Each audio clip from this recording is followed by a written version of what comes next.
Mifampitoana etsy misy Amdelaka etsy Analakely indray ny manomboka rahampitso hatramin'ny sabotsy ho avy izao ireo mpakafy voninkazo rehetra.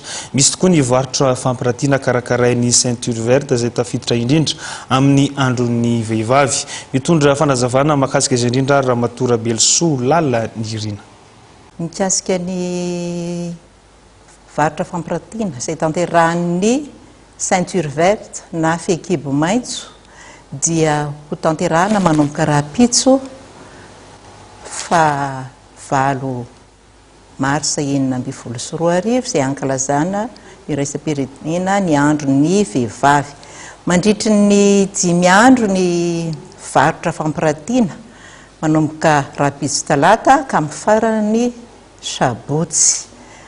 Tontolon'andro izy io ary ny toerana izay anatanterahana azy dia eo Analakely Ivokolo na Amdelaka eo akaikin'ny Plaza Théolo zany ho azy mbola sahirakirana amin'ny toerana.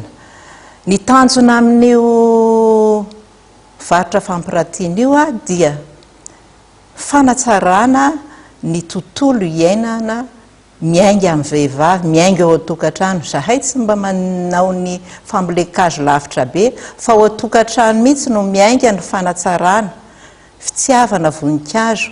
Vehivavy mikolokolo ny voninkazo na ny zavamaniry ary indrindra manetana ihany koa ho an'ny vehivavy rehetra amin'ny mahandro iraisam-pirenena ny vehivavy. Ny hetsika tanterahan'ny ceinture verte dia andiany voalohany ty volana Mars ty, ny andiany faharoa tanterahana ny volana Mai, ny andiany fahatelo tanterahana ny volana Novambra. Zany hoe intelo zany izahay no manatanteraka ny varotra fampiratiana. Manaiky antsika rehetra, manasa antsika rehetrarehetra ho tonga anatrika izany varotra fampiratiana izany ary marihana satria varotra izy io ao koa ny fahafinaretana, ao koa ny fahaiza manao dia izy fampianarana izay ho tanterahana ny alakamisy manomboka amin'ny 2 tapakandro zany.